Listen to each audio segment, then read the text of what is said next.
il faut activer les balises de tracking de TikTok, Meta, Google Ads, même si vous ne faites pas encore de publicité sur ces plateformes. Sur le papier, ce conseil semble génial pour chauffer le pixel. Mais en réalité, c'est peut-être la pire décision pour votre business. Et ça, c'est l'une des 7 grosses erreurs de tracking que je vois chez les e-commerçants. Croyez-moi, vous n'avez pas envie de tomber dans ce piège. Dans cette vidéo, je vais justement vous révéler ces 7 erreurs fatales. Alors certaines peuvent vous faire perdre de l'argent, d'autres faussent vos décisions, et il y en a même qui peuvent envoyer vos visiteurs tout droit chez vos concurrents. Je suis sûr qu'au moins une de ces erreurs vous concerne et il vaut mieux la connaître tout de suite pour la corriger. Je m'appelle Romain Trublard, je suis consultant en tracking, analytique et data marketing. J'ai fondé Track Analyse pour accompagner des e-commerçants et les aider à collecter de la data fiable afin de rentabiliser notamment leur investissement publicitaire.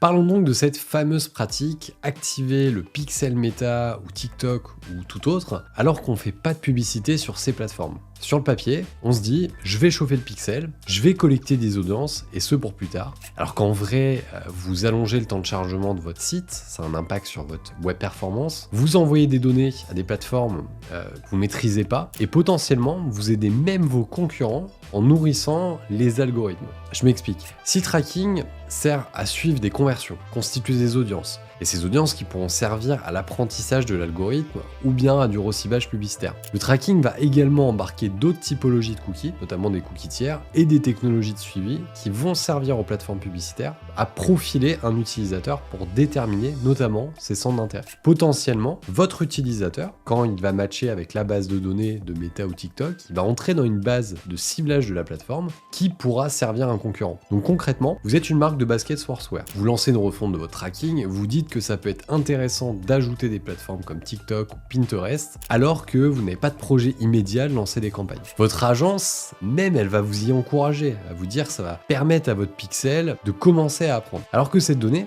en réalité, vous en faites rien. Vous ne constituez pas d'audience, vous n'avez pas de stratégie, parce que de toute façon, vous n'avez pas de budget pour le moment. Sauf que TikTok, Pinterest, il va apprendre des données que vous lui envoyez, et il va pouvoir associer des attributs en quelque sorte sur vos utilisateurs du fait de la typologie de votre site. Le résultat, TikTok apprend que vos visiteurs aiment les baskets, la mode, le streetwear, et potentiellement, cette personne, elle pourra servir l'algorithme de ciblage pour l'acquisition froide de l'un de vos concurrents. En clair, vous fournissez indirectement de la data qui va servir à des marques, notamment à gros budgets, qui sont pas limités et qui ont une stratégie beaucoup plus large, comme Nike ou Zalando par exemple. Et ça pique. Bien sûr, tout ça c'est le jeu des plateformes publicitaires, mais autant pas mettre une pièce de plus dans la machine alors qu'il n'y a aucun investissement qui est prévu à court terme. Alors oui, si vous savez que vous allez lancer une campagne dans 2-3 semaines, pourquoi pas l'activer pour construire une audience, mais assurez-vous de travailler la structure de ces audiences, parce que la plupart du temps c'est activé par défaut et ça sert même pas. Sinon, évitez d'ajouter des scripts inutiles qui allongent le temps de chargement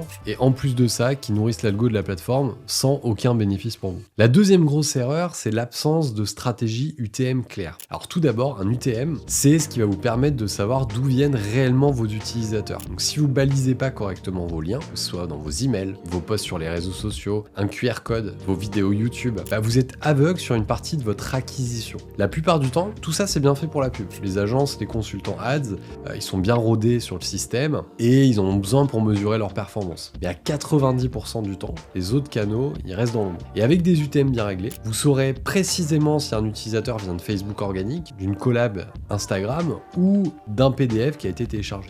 Imaginons un e-commerçant qui investit de l'argent en influence sur les réseaux sociaux, en mettant pas d'UTM, il saura dans son outil d'analytique que des utilisateurs viennent de TikTok, Instagram, etc. Mais avec des UTM, il pourra identifier en plus de la source, le post et même le nom de l'influenceur qui lui a rapporté du business. Autre exemple, vous investissez de l'argent dans de la création de contenu sur YouTube et vous souhaitez savoir quelle vidéo va drainer le plus de trafic sur votre site. Vous pouvez ajouter des UTM dans la description de celle-ci, avec notamment le nom de la vidéo. Ça va vous permettre même d'identifier les vidéos qui génèrent des formulaires ou des achats par la suite. Et si vous voulez voir à quoi ça ressemble, je vous invite à cliquer sur le lien vers mon site dans la description, comme ça vous pourrez analyser comment se structure l'URL qui s'affiche dans votre navigateur. La troisième erreur, c'est de trop se focaliser sur le score de correspondance avancée dans Meta Ads. Il y en a beaucoup qui regardent ce score comme une sorte de baromètre de qualité du tracking. Alors qu'en réalité, Meta n'évalue pas du tout la qualité de la donnée, mais la quantité des champs présents. Donc si vous envoyez des données vides ou undefined et de manière hachée, parce que chaque donnée est envoyée de manière hachée,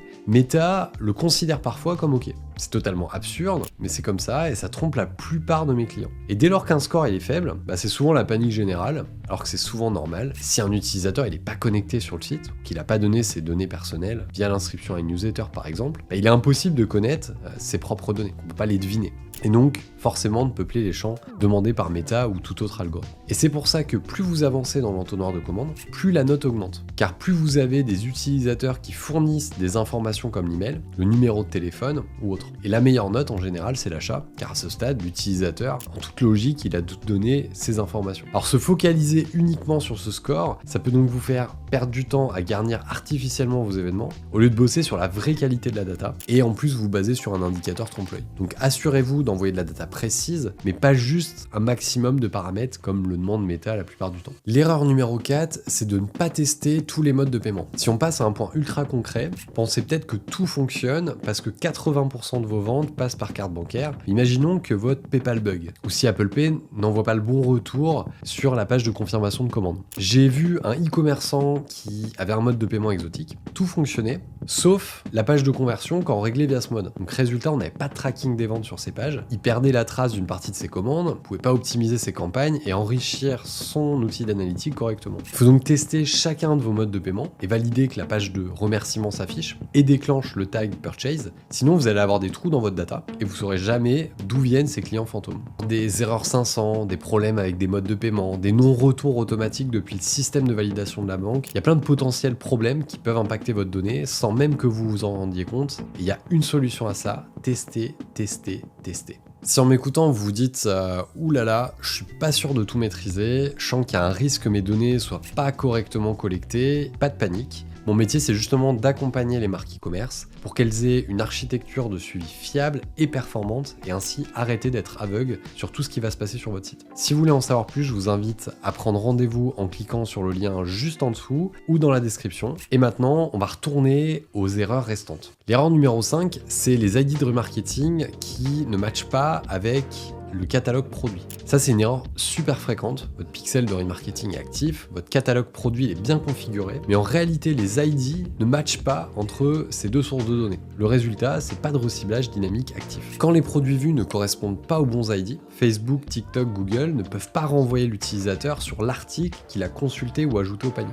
Donc là, vous perdez l'une des armes les plus puissantes de e-commerce, le retargeting ultra ciblé. Le reciblage dynamique, c'est quand vous allez sur le site de Pyrenex par exemple, vous regardez une doudoune, vous l'ajoutez pas au panier, puis quelques temps plus tard, vous allez sur un autre site et on vous propose une publicité sur cette même doudoune. Et c'est grâce à ce système que les internautes ont une expérience publicitaire personnalisée sur le web et que vous, en tant que marque, vous augmentez vos chances de rattraper un visiteur qui n'avait pas été au bout de son achat. Un conseil, vérifiez toujours que vos ID dans votre catalogue correspondent à ceux envoyés par le pixel, un simple espace, un préfixe en trop, un tiret, et là vous êtes cuit.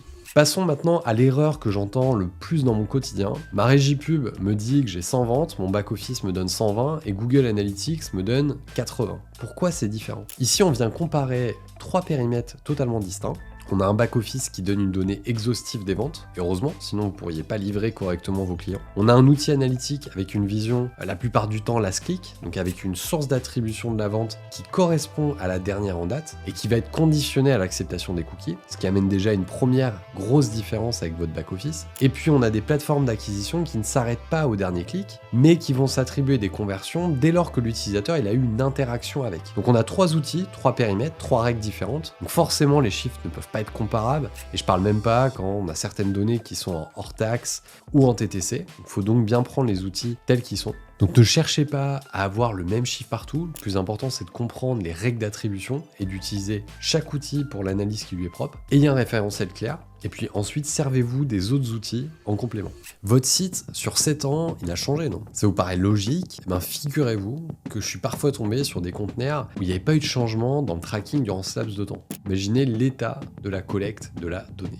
Le tracking c'est vivant, à chaque refonte du site ou même chaque évolution, nouveau moyen de paiement, update iOS, d'iOS, d'adblocker. Il faut s'assurer que tout fonctionne encore. Donc ne tombez pas dans le piège de se dire ça marchait l'an dernier, donc c'est toujours ok. Et d'ailleurs, j'ai récemment fait une vidéo sur pourquoi il est important de bien avoir confiance dans son tracking, notamment avant une grosse échéance comme un passage sur qui veut être mon associé. Je vous la mets juste ici. Deuxième souci, vous ne commentez pas vos balises et vos versions dans Google Tag Manager. Résultat, quand quelqu'un d'autre débarque, ou même vous, 6 mois plus tard, on ne sait plus pourquoi telle ou telle balise existe, ni ce qu'elle va mesurer. Donc ça mène à des suppressions hasardeuses, des bugs, et c'est le chaos complet. Je vous invite vraiment à avoir le réflexe de faire un audit régulier de votre tracking, et puis de commenter clairement vos versions Google Tag Manager pour assurer une continuité. Souvenez-vous que le tracking, c'est le nerf de la guerre pour tout e-commerçant qui veut vraiment comprendre et optimiser son business. Les erreurs que je viens de passer en revue, elles sont fréquentes, mais elles peuvent vous coûter très cher, que ce soit en opportunités ratées ou en data envoyée aux concurrents. Savoir éviter ces erreurs,